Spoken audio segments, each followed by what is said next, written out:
Hey guys, this is a review for the Black+Decker coffee machine. This is the 12 cup style, so it comes with the pitcher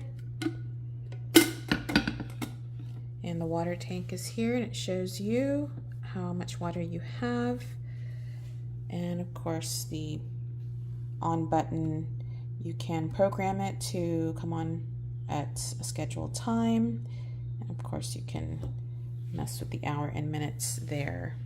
In order to put the coffee in, it does come with the little dispenser here, so you just add the coffee grinds in there, close the lid, make sure there's water. It's got to be in correctly, and shut the lid, and you just press on or off. Well, on if you want to brew it.